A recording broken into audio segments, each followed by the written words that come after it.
Nice launch trajectory and countdown net. Pad is clear. 10, 9, 8. Launch auto sequence has started. 6, 5, 4, 3, 2, 1. Go for launch.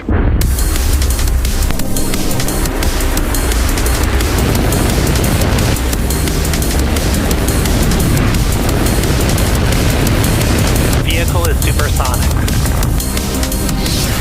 Stage separation confirmed. Dragon, separation confirmed.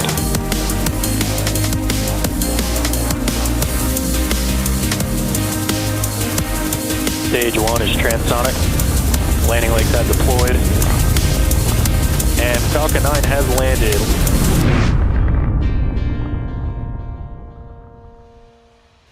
Good morning. Welcome to SpaceX's live coverage of our second Bandwagon rideshare mission. The Falcon 9 rocket you see on your screen is currently scheduled for liftoff at 3:34 a.m. Pacific Time from Space Launch Complex 4 East at Vandenberg Space Force Base in California. I'm Ronnie Foreman, a senior manager for commercial sales here at SpaceX, joining you from Hawthorne, California. All rocket launches are exciting. Believe me, this job absolutely never gets old. But this one in particular is special to me because I work very closely with the SpaceX rideshare program. I'm especially excited to watch these customers make their way to space tonight because I've been fortunate to work with many of them directly over the past several years. There are 30 spacecraft aboard this mission for our customers: Korea ADD, Aeroscience and Technology, Exolaunch, HawkEye 360, Maverick Space Systems, Sidus Space, Tomorrow.io, True Anomaly, and Think Orbital. At the very top of the satellite stack sits our primary payload for this mission, the South Korean Defense Acquisition Program Administration. This is our third launch in support of the Korea 425 project. Our first launch was the Korea 425 mission in December of 2023. The 425 project provides domestic Earth observation capabilities to the Republic of Korea. Our Bandwagon missions launched to a mid-inclination orbit, differing from our transporter rideshare missions, which launched to a sun-synchronous orbit.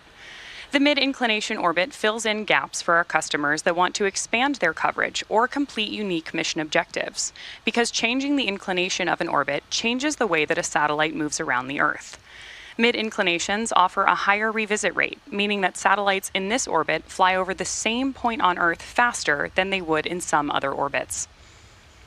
Rideshare missions significantly increase access to space for small satellite operators around the world, and we're committed to continuing these launch opportunities for our customers. To date, SpaceX has launched 1,100 SmallSats for more than 130 customers across our entire rideshare program. To learn more about the program, please visit spacex.com/rideshare. And with that, we are back to today's countdown, and everything is looking... Engine chill has started. Confirmation there that engine chill has begun on board Falcon 9 ahead of our 129th launch of the year. Weather here on the West Coast is green, with a 90% chance of acceptable launch weather at our T0 time, which again is 3:34 a.m. Pacific. Great clear views from the West Coast here, and if you're joining us on the ground in Vandenberg, you know it's about 50 degrees out with light ground winds. The range is ready to support, but if for some reason we don't launch today, we do have a backup opportunity tomorrow at 3:12 a.m. Pacific time. Stage 1, RP1 load is complete. Confirmation there that RP1, or Rocket Propellant 1, has been fully loaded onto our first stage. One final note on our webcast tonight. At our customer's request, we will be ending our webcast a little bit earlier than usual today, so we'll be wrapping up our coverage just after the landing of our first stage booster. Now with that, let's meet the vehicle taking our 30 Bandwagon-2 payloads to orbit. Falcon 9 is a two-stage rocket designed for the reliable and safe transport of satellites, cargo, and people to outer space. At the very top of the rocket is our payload fairing. The fairing is a protective shell that houses all of the spacecraft, shielding them from aerodynamic heating and mechanical stress until the vehicle is outside the Earth's atmosphere. The aerodynamic shape of the fairing also contributes to Falcon 9's overall efficiency, helping to reduce drag while the vehicle accelerates through the atmosphere. Once in space, the two fairing halves separate to expose the payloads to the vacuum of space. The fairing halves then fall back to Earth, where they are recovered by SpaceX to be refurbished and reused on future flights. The fairing for this mission is flight proven. One half is flying for the 18th time today, and the other for the 14th. Right below the fairing, we have Falcon 9 tanks are pressing for strong back retract. confirmation there that our tanks are pressurizing so that we can begin to pull the strongback, or the transporter erector, which is the large truss structure to the right of the rocket, just a little bit away from Falcon 9 in preparation for liftoff. Right in the middle of the rocket, you can see our black carbon fiber interstage, where the MVAC engine is located. The interstage connects the two stages and houses the center pusher that allows the Strong back first lower has started. and second stages to separate during flight. And there we heard that call out from Mission Control that we're beginning to lower the strongback away from the vehicle. Below the interstage, we have the first stage, which is what we've been referring to tonight as the booster. The first stage makes up the bottom 2/3 of the vehicle and has 9 Merlin 1D engines at the bottom. Those 9 Merlin engines do the bulk of the work to get the rocket off the ground and up to the thinner parts of the Earth's atmosphere, generating more than 1.7 million pounds of thrust.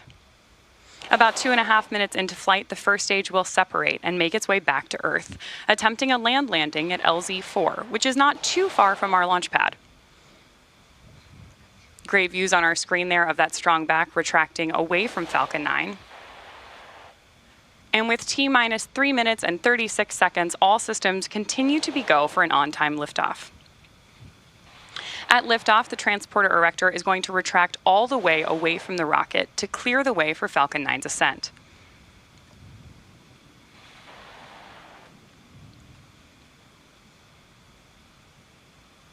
Now, at this point in the countdown, both the first and second stages are nearly fully loaded with 1 million pounds of kerosene fuel and liquid oxygen. Falcon 9 uses 2 propellants, a refined form of kerosene called RP1, or Rocket Propellant 1, as fuel, and liquid oxygen, or LOX for short, as an oxidizer. Stage 1 LOX load is complete. There's confirmation of LOX load complete on our first stage booster. So now we are also standing by for that call for our second stage. Then the next major milestone after that will be at T-minus 60 seconds, where you'll hear our mission control announce that Falcon 9 is in startup mode. That means that the rocket's autonomous internal flight computers have taken over the launch countdown. Then just inside of T-minus 2 seconds, we will light the Merlin 1D engines for liftoff. Of course, right now we're continuing to monitor all the vehicle systems and keeping an eye on our payloads. Right now, the Bandwagon-2 payloads continue to be healthy, and the Falcon 9 team is tracking no issues on the rocket. The weather is green with more than a 90% chance of go at liftoff, and the range is ready to support our T0 of 3:34 a.m. Pacific.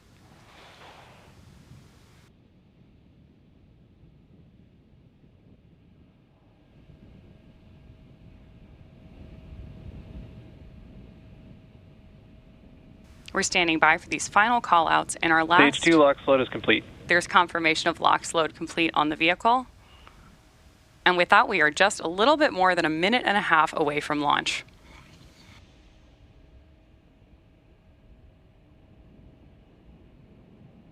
Great visual right now as we Gas launch closeout has started. vent the TE line on the strongback, which is part of our gas closeout process.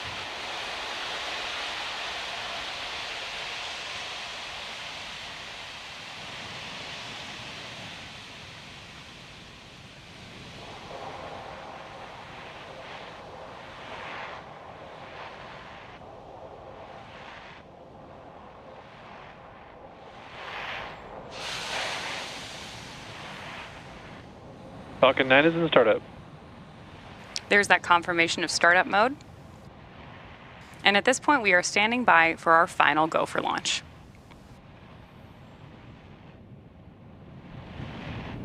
LD is go for launch. With that, we are coming up on just over 30 seconds, and all systems are go for Falcon 9's launch of Bandwagon-2. T-minus 30 seconds.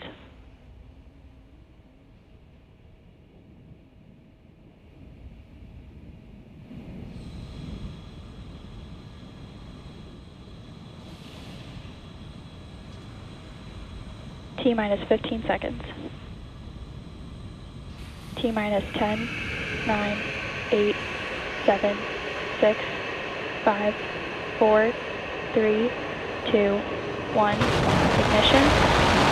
And liftoff of the Falcon 9. Go SpaceX, go Bandwagon-2.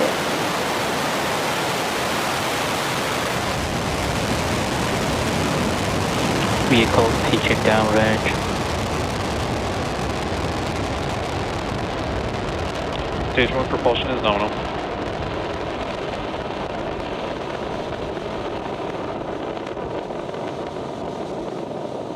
We've had good callouts from Mission Control that everything is looking good or nominal, as you're hearing from Mission Control.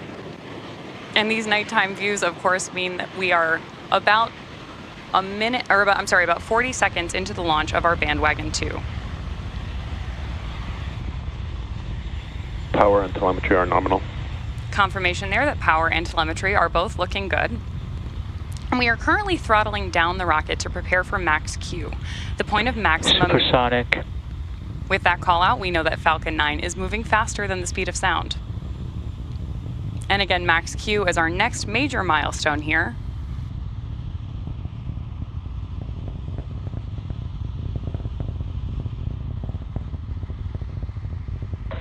Max Q. That confirmation is important because max Q is the point of maximum aerodynamic stress on the vehicle. And with that, we now have several started. confirmation that we're beginning to chill the MVAC engine ahead of second engine start 1, which is just one of several events that we have coming up in quick succession here. Our next major milestone will be main engine cutoff, or MECO, where we will shut down the 9 Merlin engines on board the board the first stage. Shortly thereafter, we'll have stage separation, where that pusher within the inner stage will be activated to separate the first and second stages from each other. Then we'll flip the first stage around so it can make its way back to Earth, which you'll hear called out as Stage 1 flip, then Second Engine Start 1, or SES 1, before the start of our boost back burn.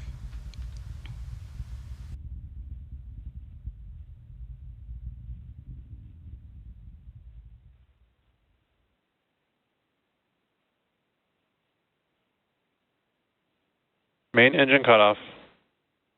There's confirmation of Stage MECO separation confirmed. and stage separation, with great views on your screen right there. MVAC ignition. Stage 1 back startup. And there we had confirmation that we have lit our MVAC engine on board the second stage, and you've got great views on your screen right now of the boost back burn for our first stage booster.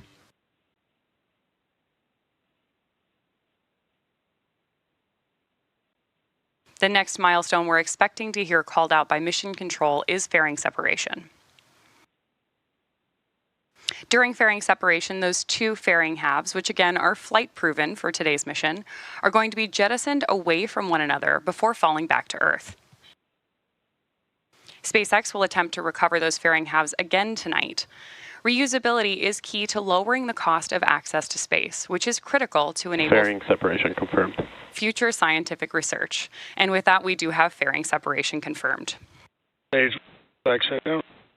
And confirmation that our boost back burn has ended.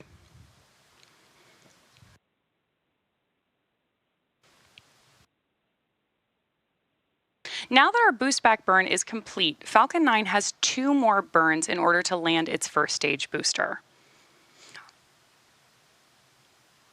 Our next major milestone is the entry burn on our first stage, which is scheduled to occur at about T plus 6 minutes and 32 seconds. The entry burn is the first of those 2 burns ahead of landing, and it's effectively pumping the brakes on board the first stage.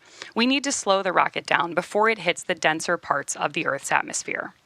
Without this burn, we'd be only using the atmospheric drag to slow down Falcon 9, which would add a lot of extra stress on the rocket. So instead, a single Merlin 1D engine relights for the entry burn. The entry burn is pretty quick, and we're expecting it to last about 20 seconds today.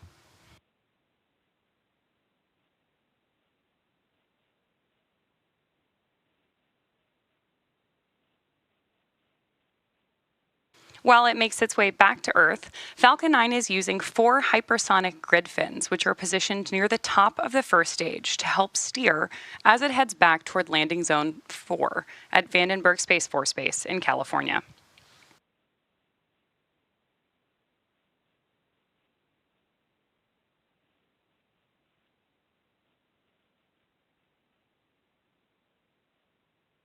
And as I mentioned earlier, this is the 21st flight of this first stage booster, which has previously launched NROL 87, NROL 85, Sarah 1, SWOT, Transporter 8, Transporter 9, NROL 146, and 13 Starlink missions.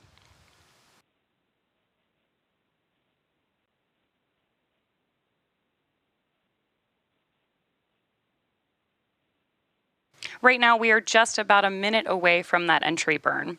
And then following the entry burn, the booster will go through its final burn, the landing burn, which will slow the vehicle down for a successful land landing.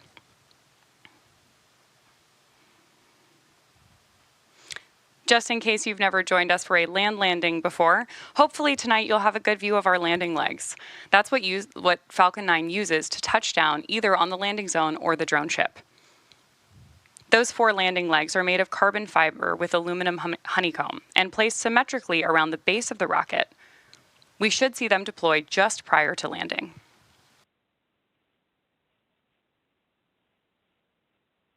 Of course, if you're joining us from Vandenberg, we're hoping that you will have a great view as this booster makes its way back to Earth for the 21st time, targeting a land landing at Landing Zone 4, which is just next to our launch pad.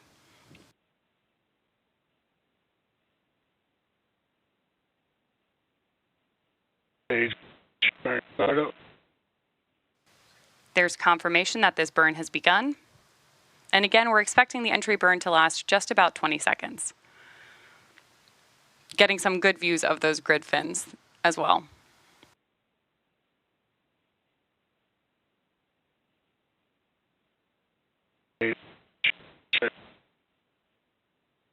And confirmation of shutdown. As always, you can continue to follow the trajectory of both Stage 1 and Stage 2 in the bottom corners of your screen.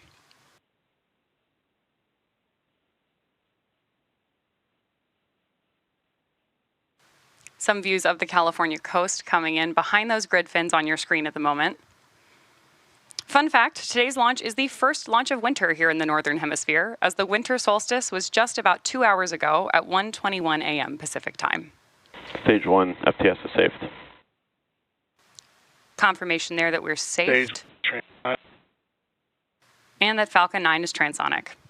Stage 2 terminal guidance. You'll notice that Stage 1 landing burn. confirmation of our landing burn.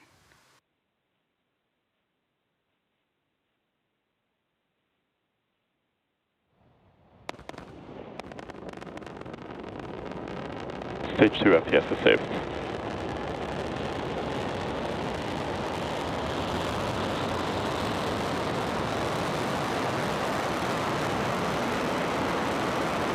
Landing leg deployed. Impact shutdown. We did get great views of those landing Stage legs. 1 landing confirmed. And have confirmation of Stage 1 landing confirmed. Nominal orbit insertion. And nominal orbit insertion for our Bandwagon-2 payloads on board the second stage.